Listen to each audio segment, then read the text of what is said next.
week, kind of looking at some of the different scenarios. I mean, the Niners could end up in the playoffs and basically not play any other playoff team if Miami except for Kansas City. If Miami winds up out and and you look at Washington maybe winds up out, they didn't play the Giants. Like, it's very unique to look at that, and so that I think does tend to skew some of the dominance a little bit. Not that you question it, but you just want to see it against some teams that maybe are on the high end of the NFC. JD, that's fair assessment. That's great by you, because and that's what makes me skeptical. Someone who told me, has a book or someone who's read it in grade school, it said every bee that ever was partly sting and partly buzz. Me and Larry's over here talking about is Purdy, is it more sting or is it more buzz? He's saying, hey, because Bill Romanowski said that this guy could be the quarterback of the future for the next 10 to 15 years. I'm on the thing to saying, hey, I like what he can do. I like his decision making. I said I haven't seen enough, and what do they mean by that? I'm on the church that's saying, hey, here's a guy that there's a lot of quarterbacks in this league that is in this system, a Kyle Shanahan's offense in the system, that could win with this defense. What say you? Have you seen enough to say this guy is the future for the next 10 years? No, I haven't. But I've seen enough to think that maybe they could continue their run for another 7 or 8 games. I mean, I do think that with this team and the way, and with opponents maybe not having figured him out, I'm not willing to go the next 10 years at this point. I think you'd be foolish to think that unless we see a little bit more. But they are in lockstep right now. He's running the offense the way Kyle Shanahan wants it run, and that's why they've had the success that they have had. But no, I can't go next decade after 3-4 games with anybody. And the truth is, like, let's see him handle some adversity. We saw how he handled toughness against Seattle and taking the pain killing injection and going and playing with the oblique torn and all of that and the rib barking and that was good stuff. I mean, that's the kind of stuff that'll win over a locker room for the next 10 years. But no, I think we always do this. We get premature with wanting to anoint the next guy the king without letting things play out a little bit. But so far, so good. There's no doubt about that.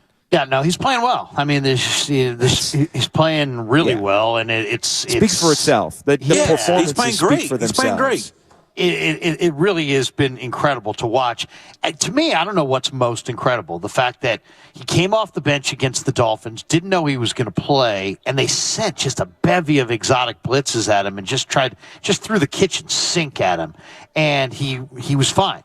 Then he goes up against Brady in Brady's homecoming and steals the show.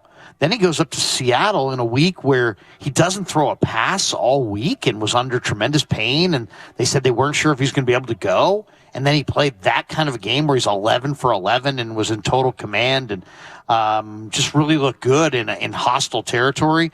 I mean, that was surprising. And then today he's going up, obviously against one of the most ferocious defensive fronts in pro football in Washington. So, I mean, the kid's really been very, very interesting on a lot of fronts. I mean, I thought he was good in camp, but I didn't think he was quite as good as he's been. I mean, he's been even better than I thought.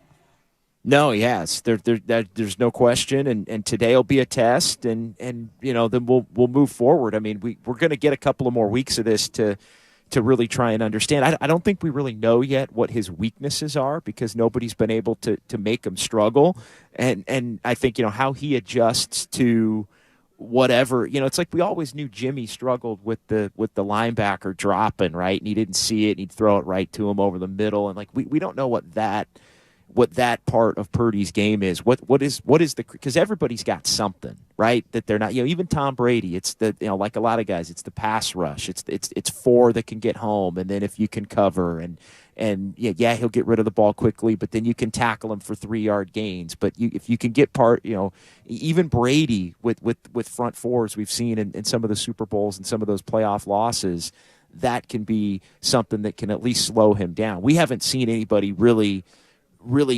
show what Purdy doesn't do well, and you know what? Maybe that's as much a testament to him as thing that he just does everything well enough in conjunction with the talent the 49ers have and the defense to keep winning games. Like, that's the one thing I don't doubt is whether the 49ers can keep winning games. Where I might quibble with you is the next 10 years. I might quibble with you on the 30 to 15 average where it's going to be dominant between now and Glendale and February 12th. But they can they absolutely have a template to keep winning. I don't think anybody can doubt that. All right, JD, 30 seconds in the segment. Who give me your final score. And happy holidays, by the way, to you and the family. Yes, you guys as well. I'm going to go Niners 20-9 today. 20. So in control, low scoring, defensive game, fewer possessions. 49ers breakthrough for a touchdown to win it. Win it by 11, but it won't necessarily feel as comfortable as 11. Man, I was loving listening to you and Goo yesterday. I think the line of the day was at one point driving that Talking Giants baseball. Goo says, the Dodgers and Padres are De Niro and Pacino, and the Giants are Jack Tripper. Oh, all these people start defending John Ritter. Hey, I love John Ritter. Hey, man, John Ritter's cool. JD, happy holidays, man. Have a great day. Thanks for jumping in. Sorry we lost you there for a few minutes, but we'll see you up in the press box.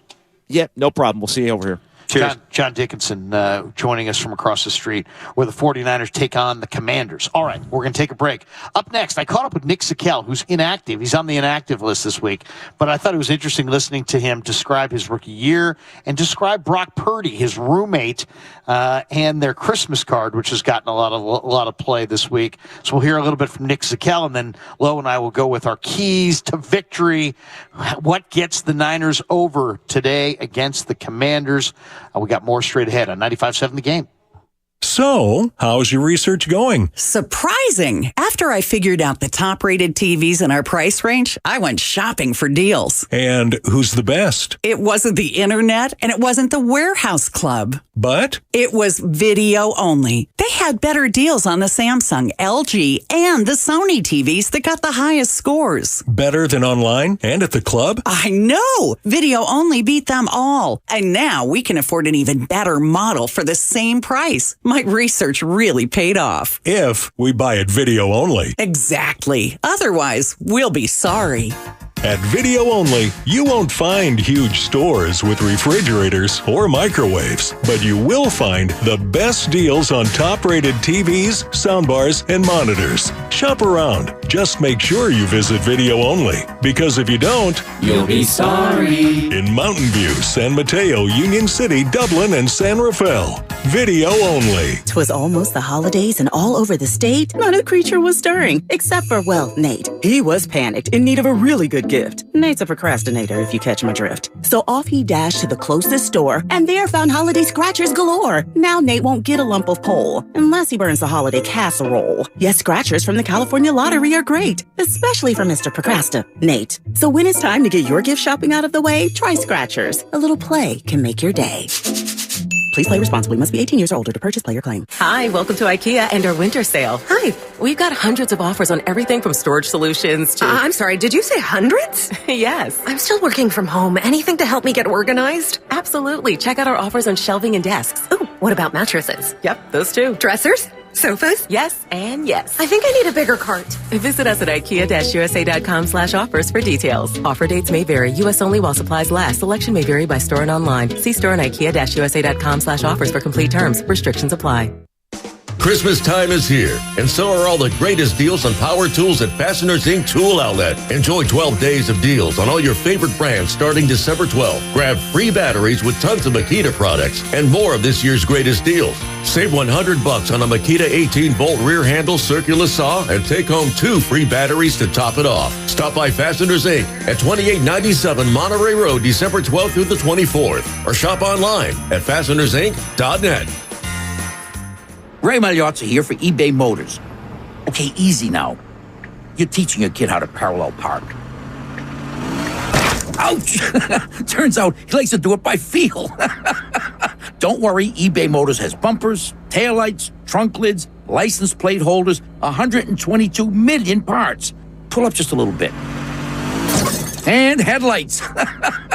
They've got lots of headlights. Get the right parts at the right prices. eBay Motors. Let's ride. Hi, I'm your unused PTO. It's almost the end of the year, and if you don't put me on a timesheet, I will be gone forever. Use me or lose me. Let's get away.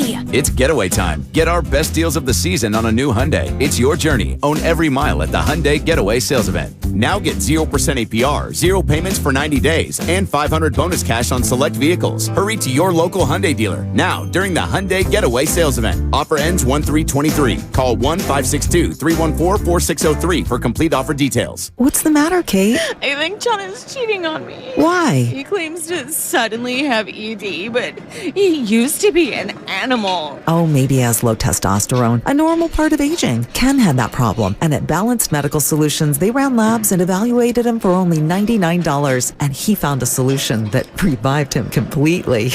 Guys, why suffer? Regain your vigor today. Call now, 510-679-3300, or visit balancedmedicalsolutions.com. Stretch your lashes to new heights with CoverGirl Exhibitionist Stretch and Strengthen Mascara. Up to 60% longer looking lashes. It's an instant lash extension effect. Lift, stretch, and lengthen with a lightweight formula infused with biotin, peptides, and pro vitamin B5 for strength and protection against breakage. Looking for a lash extension in a bottle? Try CoverGirl Exhibitionist Stretch and Strengthen Mascara for up to 60% longer lashes. From easy, breezy, beautiful CoverGirl.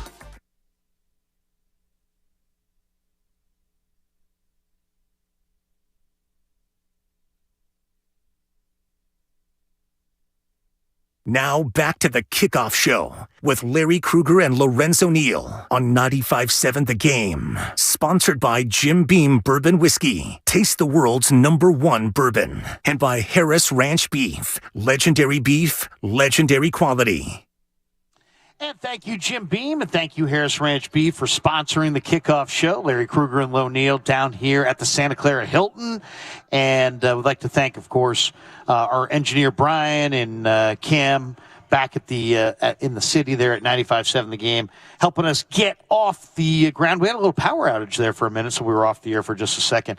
The inactive list is out, and here it is for the 49ers. There'll be no Deebo Samuel. That's not a surprise. Obviously, no Jimmy Garoppolo. Nick Sikel, the rookie offensive lineman from Fordham, not going today. Ross Dwelly is inactive.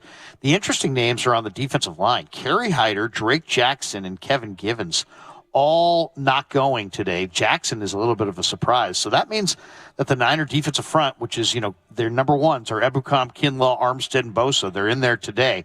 But that also means that guys like Charles Omenihu, T.Y. McGill, Akeem Spence, Jordan Willis, and the newest 49er, Michael Dwumfower, who looked really good in practice, by the way. You got number 50. Watch him. He's just flying around. You look for those guys today to get increased run. But Nick Sikel is an interesting guy. The Niners took him out of Fordham in the draft in the 6th round.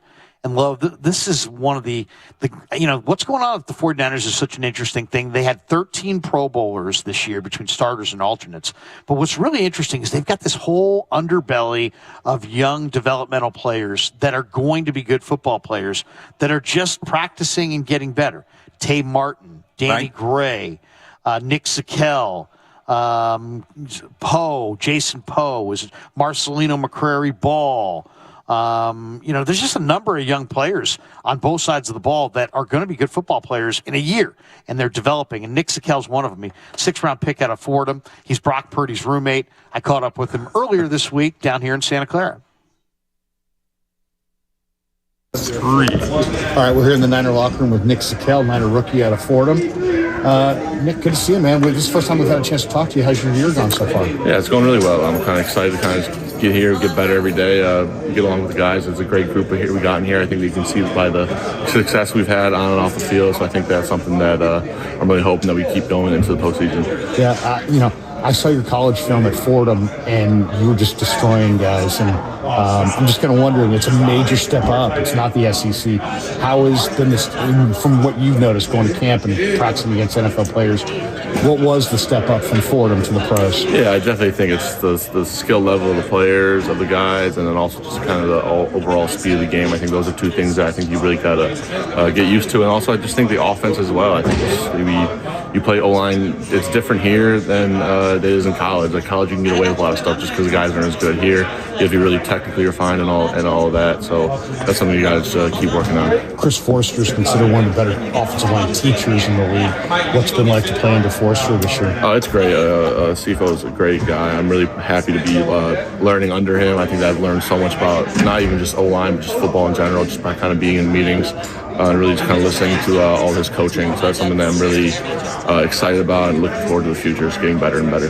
Well, one thing I love about watching you play, man, is your impressiveness. I mean, you're really two-hand shiver guys, and you're very physical at the point. You really use your upper body.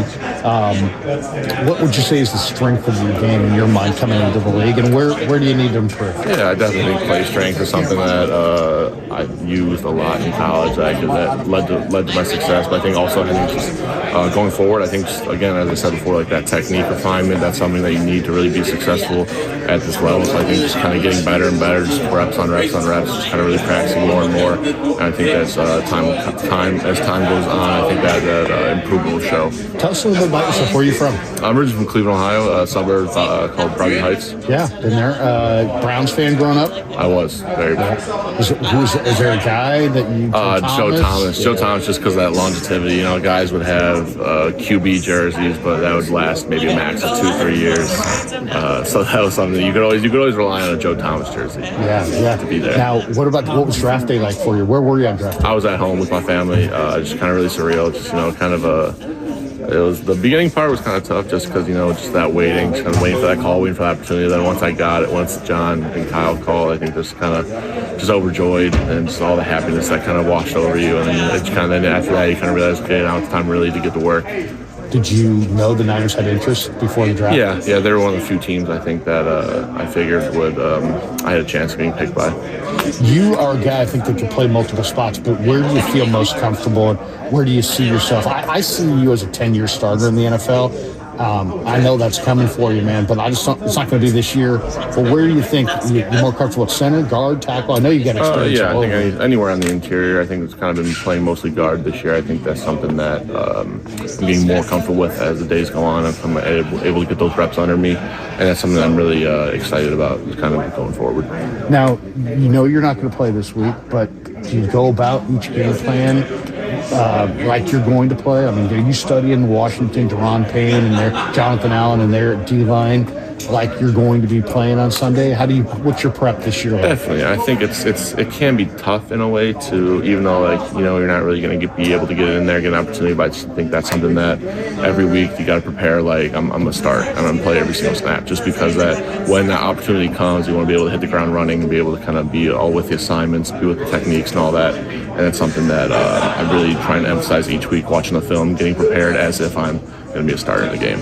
This is an incredible rookie class. I mean, there's like 12 or 13 guys between practice squad and roster who are on this team that are rookies. Do you take pride in that and take pride in having a great rookie class? Yeah, I think definitely it's something that you show as kind of the group comes in, you kind of decide that the team is going to need any one of us at some point. I think just kind of all of us doing our own jobs, I think leading to success is something that come about. You're on Brock Purdy's Christmas card. How did that come about? Yeah, so me, him, and Alfredo lived together, and we kind of decided one day, we should make a Christmas card. I think that'd be pretty funny. Me and Brock were at that the toy drive, and kind of we took a picture and kind of went to so the media people said, "Oh, hey, can you maybe Photoshop Alfredo in this?" Right. And then just kind of just ran on from there into this whole thing. It's great though. I'm happy that the card really came out well. I think it's a funny experience. Give us something on Alfredo and Brock. That since you're a roommate of these guys, give us something on these guys. We went to Alfredo before the Mexico City game. He was telling us all the great places to go in Mexico City, and we've interviewed Brock a few times as well. And there's no doubt he's a competitive guy, and we kind of honed in on that he was talented early on. Give me your quick thoughts on those two guys. What's it like living with those guys? Oh, it's a great time. Both those guys just really great roommates, really good people. I think we all each push each other to get better. We're able to have fun and all, but then it's also when it comes to ball, we're all focused and we're all in. I think that's the best part of it about it. Is that when the time comes to focus out, we can. And I think that's kind of made our bond stronger and stronger. And I think that even as Brock started playing, I don't think that bond's changed whatsoever. Just because it's regular old. We go home, we go to our apartment, we watch some movies, we hang out, and it's normal stuff. All right, you buy something at Safeway to eat, and you open the fridge, and it's gone. You blame Brock first or Alfredo first? Alfredo, for sure. Alfredo. I mean, he's a fellow big guy, so I mean, you can't. That's the blame's got to go in there. Who's the best cook in the group? Probably Brock. He's probably the only one. Yeah, we don't really cook much in the apartment. Yeah. What about movies? Do you guys have a movie that you guys all can agree on that you'd want to watch? Not really, because Brock's really strict. He always says that he doesn't want to like rewatch a movie that like I've seen, and I've seen a good amount of movies in my day. So if I kind of always suggest them, I'll throw in a movie and he'd be like, "No, you've definitely seen it." And he's right, but he suggested a few really good ones, and that's a good time of bonding we have. Couple last ones. A Cleveland guy. How'd you wind up at Fordham? It was really one of my only offers. I only played O-line my senior year in high school, so I was kind of under-recruited. The coaches at Fordham took a chance on me. A big thing I wanted to go into recruiting was a good academic school, and Fordham kind of satisfied that. So then once they came calling, once they kind of offered me, I was like, okay, like they took a chance on me. I'm set with that. What's your major there? I was finance undergrad, and then my master's was in business analytics. Nice. Now I've already told you you're going to have a 10-year NFL career, so we know that you don't need a second job. But if you're going to have a second job after football, with Fordham as a background, that's great. What's your field? Finance? Maybe. I mean, there's a whole bunch of stuff though. That's something that's something that's so far away. Maybe I want to stay in coaching or scouting and all that. But definitely when the time comes, I'll be able to make that decision. Huge future Nick problem. Yeah, exactly. Now you grew up a Browns fan. Are you a Guardians fan? Are you? Were you Ohio State fan? I was an Ohio State fan. That kind of faltered off as I got older, but no, still a huge Guardians fan. Really excited where the team's going. It'll be I mean, Cavs. I mean, after LeBron left, I probably that's when my Cavs fandom really dropped. When it ended. Yeah. How'd you feel about the Dubs back then? I mean, obviously that was shocking. I hate it. Yeah. It was like a despise because of because it's like, especially like with the style they played, I was like, why these guys like just keep shooting threes? Like I hate this. Like this isn't real basketball. But I'm glad to be a fan now. Yeah. J.R. Smith called the timeout. I remember that one. That was not a good moment. Horrible. You practice against some of the best defensive linemen in the league every single day. What do you think of the front? Give me your scouting report on the Niner front. The guys you go against in practice. I think especially the penetrating way they play. Like Kevin, J.K., Eric, Charles, all those guys, Ridge. It's just like it's a really good group, and you can see why our defense is one of the best in the NFL, just because of how they're able to play hard and kind of open stuff up for Fred and Greenlaw to kind of make some plays. One of the things that I love from this D-line is sometimes Coach Eric will go with like a 4D end alignment. From your perspective, you're looking up and there's Charles Omenihu or Drake Jackson, a guy who's clearly faster than you. Does that put stress on a guard? I mean, from looking at it from on the opposing side of the field? Definitely. I think that's they want to expose the best matchups for them as possible. I think that by getting those speedy guys in there, Charles, Drake, all of them, I just think that's something that really can help the team at all. I think it really puts the O-line in precarious situations. A couple last ones before we let you go. You live with Brock. I've been on, I don't know, you don't know this, but I've been on Brock saying that he's going to be really good, really going back to camp. Are you surprised by what he's doing right now? And do you guys give him any crap about, has he changed at all since he's been the number one? No, we'll joke with him that he changed, but no, he's the same guy through and through. Just the preparation that I've seen from him day in, day out. Just that when he went in against the Dolphins, it's like my attitude was, I'm not, oh my gosh, I'm nervous for what I was going to do. No, I was excited for him just because I know he's been waiting for this opportunity. He's been ready for this opportunity. I think he's really took that man with it. Yeah, there's a belief in here that you guys can win the Super Bowl, even with your third string quarterback. I feel that. Am I sensing the right thing? You guys, I mean, obviously you're going to say that, but I would sense that if you had most teams on a third string quarterback, they'd be like, season's kind of lost. I don't get that vibe at all in here. Yeah, no, I think the team's rallied around him really well. I think the guys are supporting him. I just think that really just by listening to Coach Shanahan, just kind of really giving that work in, just looking at it week after week at a time, I think that's it's really going to go, I think, end up well. I think if we just kind of stick to the plan. Yeah, last one for you. You've been in the Bay for a few months. Give us something that you've done that you like and something that you haven't done yet that you want to do. Went down to Monterey. I went down with Brock, and I also went down with my girlfriend, too. It's just such a beautiful place, especially the highway along the coast, driving around. That's one of that's one of my favorite spots. Just kind of just seeing the coastline, the cliffs, the water, all of that. I think that's just something super cool that I've really just never experienced before, especially being my first time out on the West Coast. And what's something you'd still like to do that you thought, man, I'd like to do this? Go to like a redwood forest, not even the ones like Muir Woods or something like that? Muir Woods, like anything kind of like that. But I think that's something that one of these off days, even the off season, maybe like next year, I definitely think I have to go take a trip up there. All right, I always ask guys this. I got to get this on your way out the door here. Give me the one or two people, we don't know them, but give me one or two people that have made or instrumental to you getting here today. Maybe a mom or dad, maybe a coach along the way. But like if I said to you, you would not be standing here in the NFL without this person helping your football career, who would it be? I'd have to say I could choose any members of my family. My brother for kind of showing me what hard work really is, how to have a work ethic. My mom for just really supporting me. My dad supporting me as well. My sister. All those people really influential in my life. Any one of my coaches, high school, college. I just really think that it's kind of it really takes a village to support someone kind of making it to this level. And that's why I'm truly grateful for everything that anyone's done. 10-year run in the NFL. I'm predicting it, man. Thanks for the time. Appreciate it. Have a good one. Nick Sickell.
Television sales on Black Friday set new records as millions of Americans snapped up the hot deals.